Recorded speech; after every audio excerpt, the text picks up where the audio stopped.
welcome Dr. Nicole Beurkens, who is a licensed psychologist, board-certified nutrition specialist with over 25 years of experience treating children and adults with neurologic and mental health conditions. So she's very tuned in to what's going on with our brains. Now, beyond the award-winning clinical work, she's partnered with companies and brands to reach people around the globe with the innovative research strategies and products to get to the root of their challenges, particularly with their brain issues, and help people function and thrive once again. Now she's proud to be leading the team at Berkeley Life as their CEO to bring this life-changing power of nitric oxide, and we're going to talk a lot about nitric oxide, into the forefront of how we can help our brains do better if you have a neurologic or a mental health issue. Before we get going, I want to remind everyone that Berkeley Life is a Wahls protocol sponsor, which really helps us get this message of all that we can be doing to better protect our brains for ourselves and our family. Welcome, Dr. Beurkens. Thank you. Did I miss anything on our your introduction? Oh, no. I mean, I've had such a winding path with things, but I think that basically covers it. I mean, really, I've spent my whole career working with kids and adults around keeping our brains healthy and functioning well. And that's taken a lot of different directions and now focused on nitric oxide. So I'm excited to talk about that today. So, a lot of our listeners may not be aware that nitric oxide is such an important molecule in how our cells function. Do you want to tell us a little bit about nitric oxide and why it matters so much? Yeah, absolutely. I think if people have heard of nitric oxide, they've heard of it maybe in the fitness and exercise realm. And just to be clear, nitric oxide, not to be confused with nitrous oxide, which you maybe have gotten at the dentist. A lot of people get those two confused. It's a really important difference. Nitric oxide is called the miracle molecule. And it's literally called that because it's such an important signaling molecule throughout the body. Nitric oxide is a gas that the body produces, and it is critically important for something called vasodilation, which means the expanding of our blood vessels throughout our body. Now, our blood vessels aren't something that we tend to think about that often. In fact, you don't even hear it like you've done a lot of courses or webinars, or even in the medical field, if we go to lectures and things on different aspects of health, unless you're focused on cardiology, we don't really think about blood vessels that much. But actually, this is super important because our blood vessels properly expanding and allowing blood to flow through them properly is what gets oxygen and nutrients to every organ, tissue, and cell in our body. And of course, we know fundamentally the way that our body feels and functions best is when our cells are getting the nutrients and the oxygenation that they need, particularly when we have some kind of chronic health condition. It becomes critically important for blood flow to be working properly so that those cells are getting everything that they need. And nitric oxide is the molecule that allows that to happen. So when you think nitric oxide, you can think blood flow and just flow in general. Yes, to blood flow, but also you all have probably heard of lymph. Lymph flows through the body. That's important for detoxification. And the vasodilation, or the expanding of the vessels of the channels that lymph is flowing through as well, are regulated by nitric oxide. So we've got this flow idea. When things are flowing properly in our body, we're able to have good health and function. When things get stagnant or slowed down and stuck, we have more chronic issues. And so optimizing this flow is critical. So nitric oxide is responsible for that. It also plays a host of other functions in the body, everything from acting as a hormone and a neurotransmitter, which is super important, obviously, for every aspect of our brain and body function. It just is important for regulating a lot of things. So we want to be paying attention to our nitric oxide levels. Okay, so nitric oxide, super important. Recently, we've really discovered that because I didn't get taught that stuff in medical school. So, Yeah. so how do we make it? Is it just can we just make it spontaneously, or are there ingredients that we need? What's the deal here? Yeah, this is important to understand because the body is so amazing in how it functions and how we have backup systems in the body for things that are super important. Nitric oxide being one of them. So we have not one but two pathways actually that the body uses to make nitric oxide. That's how critical it is. The first path is using something called L-arginine, which is an amino acid that we get through proteins. So, for example, you could eat animal protein, has L-arginine in it, and through a complex series of reactions in the endothelial cells that line our blood vessels, there's an enzyme called endothelial nitric oxide synthase that when we take in arginine through our diet, it gets converted in those endothelial cells with that enzyme into nitric oxide. It's a complex process that requires multiple steps and cofactors and things. And that pathway works well when we're younger. The problem is that that pathway begins to break down as we get older. In fact, by the time we reach age 40, in our 40s, we've lost about 50% of our body's capacity to produce nitric oxide through that L-arginine pathway. And this is why we tend to have a lot more energy, a lot more ability to engage in vigorous exercise, just more of that vitality when we're younger. And we start to talk about, we lose that as we get older. One of the reasons that happens is because that pathway is not able to produce as much nitric oxide, and nitric oxide is critical for allowing us to have those more youthful energy levels, good oxygenation, good nutrient flow, all of that. So the good news is that we have a second pathway that we can use to make nitric oxide, and that's through something called the nitrate pathway. Now, nitrates are found in foods that we eat, primarily vegetables, dark leafy greens, things like spinach, bok choy, arugula, beets, celery, those kinds of things. Those of you who are familiar with Wahls protocol and are eating that diet, you might be thinking, wow, I am eating a nitrate-rich diet. Yes, you are. And Dr. Wahls and I have had several conversations about just our hypotheses about part of why the Wahls protocol diet is so critically valuable is because it is so nitrate-rich. So we take in those nitrates through those kinds of foods. And those nitrates, when we're chewing them in our mouth, we have if our oral microbiome, that community of microorganisms in our mouth, is healthy, we've got these good bacteria in there that convert the nitrates from our produce into something called nitrite. And so those little bugs go to work and they convert that nitrate to nitrite. We swallow that nitrite into our stomach. And then in the acidity of our stomach, that nitrite is converted to nitric oxide gas.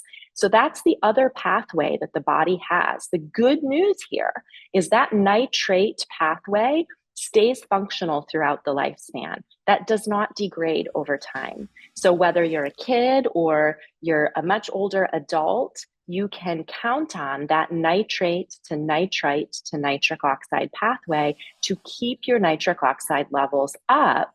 But a lot of people don't realize for that. A moment here. Yeah. So everyone listening, I think the big simple message is, yep, protein's super important for the L-arginine. That's one pathway.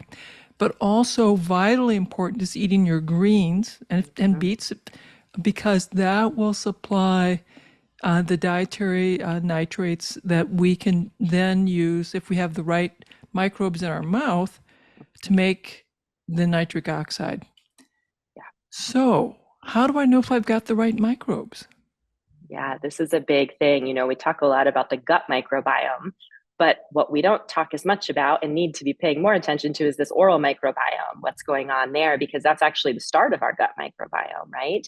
And so the easiest, quickest way, and this is what I think is so exciting about what we have at Berkeley Life, is to use a saliva test strip testing for nitrite.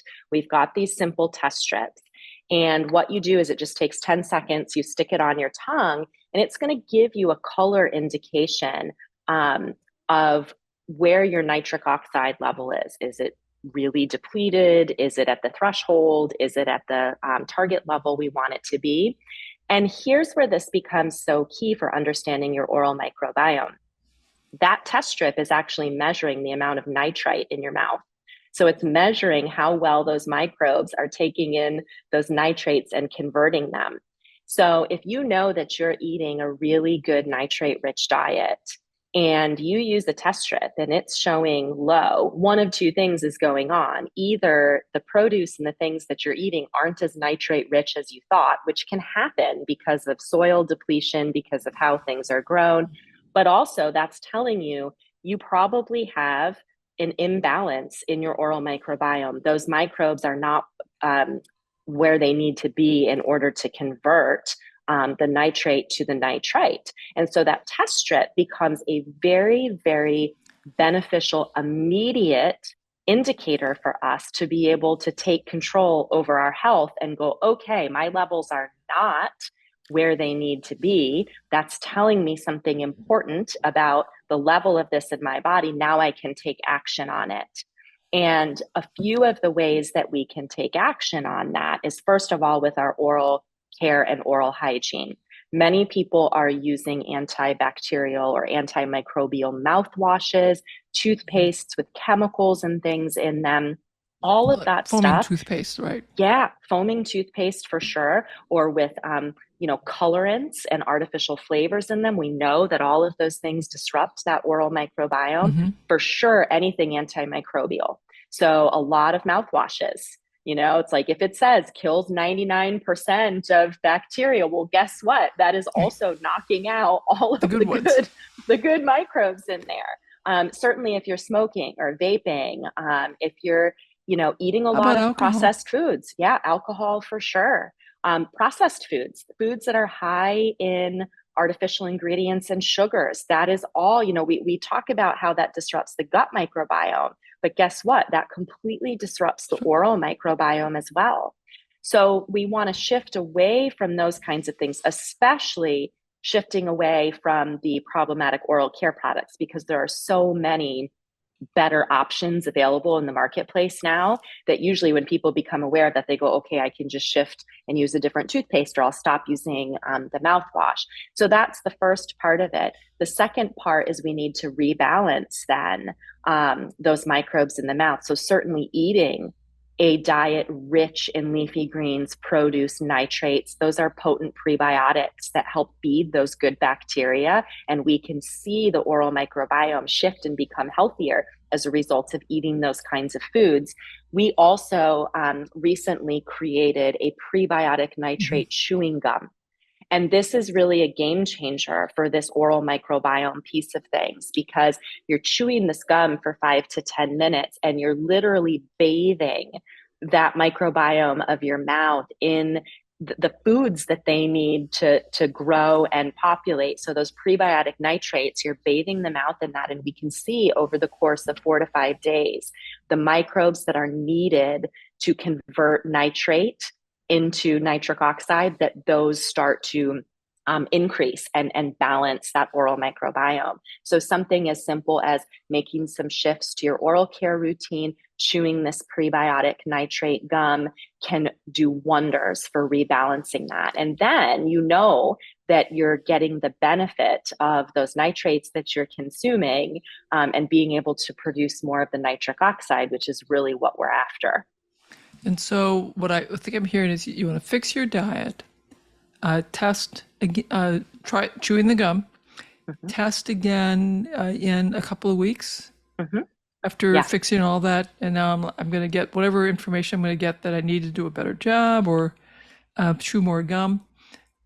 Would you generally expect that someone's going to be chewing this gum forever for the rest of their life? Or is this something that you could maybe do for a couple weeks or a couple months?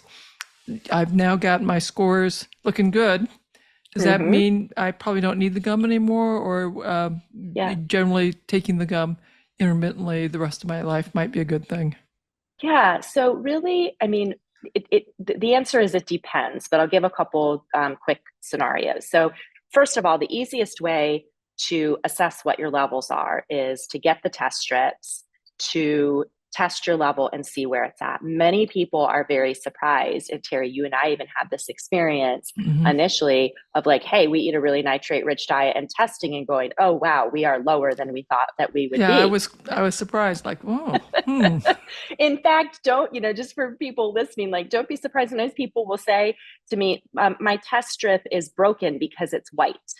It's not broken. That's how depleted you are in nitric oxide, where it's not even registering. So you take that, and that gives you some information about, we can be eating what we think is a nitrate rich diet, but the reality is, because of how things are grown and soils and, all of those things, we might not have as much nitrate in our food as we think. So you test where you're at, and then you take 2 of our foundation capsules, which is basically your guaranteed level of nitrates that you need on a daily basis in a capsule form. It's dietary nitrates. You take 2 of those every day, and that keeps your levels up. So you do your initial test, you see where you are, you take 2 capsules, about 90 minutes to 2 hours later, test again. It should pink up nicely. You should go, okay, my body's responding to this. My body is able to handle these nitrates and convert it. If it's still low, that means you need to have the gum. You need to be managing that oral microbiome. And then you take your foundation capsules every day. 2 capsules is the standard dose that we recommend, but obviously for people with, ongoing chronic disease kinds of issues. I myself went through a terrible bout with autoimmune hepatitis several years ago. There are times when you need more and benefit from more, but 2 capsules is the standard dose.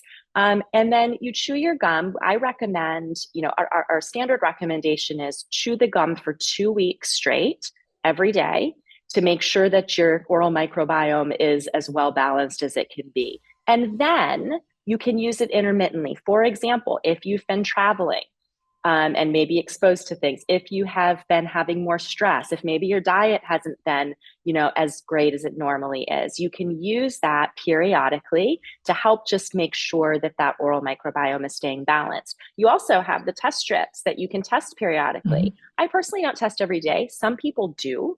But, I test periodically, once a week, once every other week. And that helps me keep tabs on that too. Where am I at? Do I need to get back to chewing the gum for a few days? So this trio of things is very simple to use, and it allows us very quickly to stay in touch with what's going on with nitrates and nitric oxide in our body. And then so simple to take those action steps to just keep that level where we want it to be. And that has such a positive impact then on everything else that's going on with our health, particularly people with neuroimmune kinds of issues, anybody with chronic health, inflammation kinds of issues. Having a strong foundation of nitric oxide levels is just critically important. So we wanted to be monitoring and staying on top of this.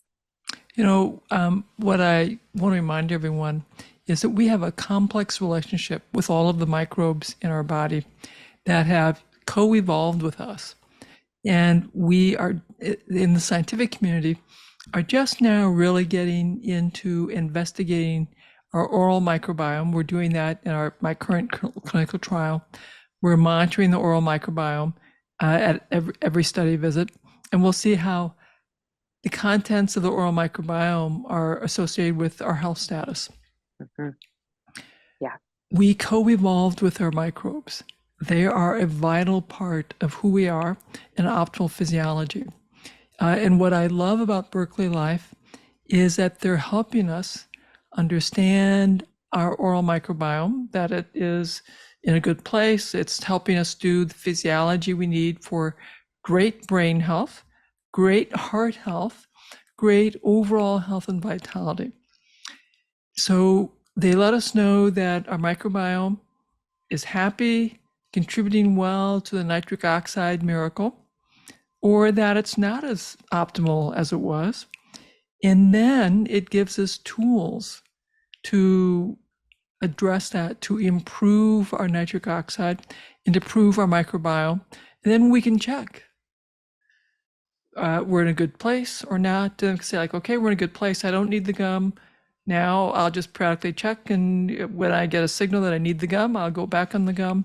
So this is a wonderful combination, because there are other products that boost your nitric oxide, but no other company that I'm aware of gives you the tools to see where you're at and like, okay, I'm not where I'd like to be, and then gives you the tools to improve your oral microbiome. So Mhm. I am very, very pleased with this.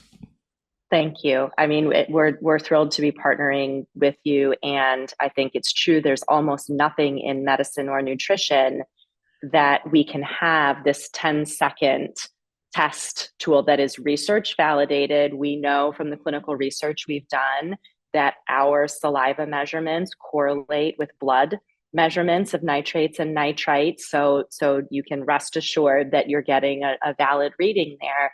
And it's so empowering, as just a human being who's invested in your health and wellness. It's so empowering to be able to do something in your own home for 10 seconds, get valuable information about the status of what's going on with something critical in your body, and then, yeah, have the tools to be able to action it. So, Okay, this is marvelous, marvelous tools for all of you.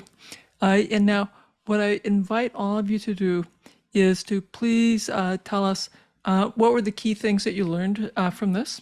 One or two things that you'll learn, what actions you'll take, and then by all means come back and leave another comment like, okay, you did all this stuff, and what was the impact? Nicole, this was a wonderful conversation. I so appreciate you, and I look forward to seeing you at the next scientific meeting. thank you.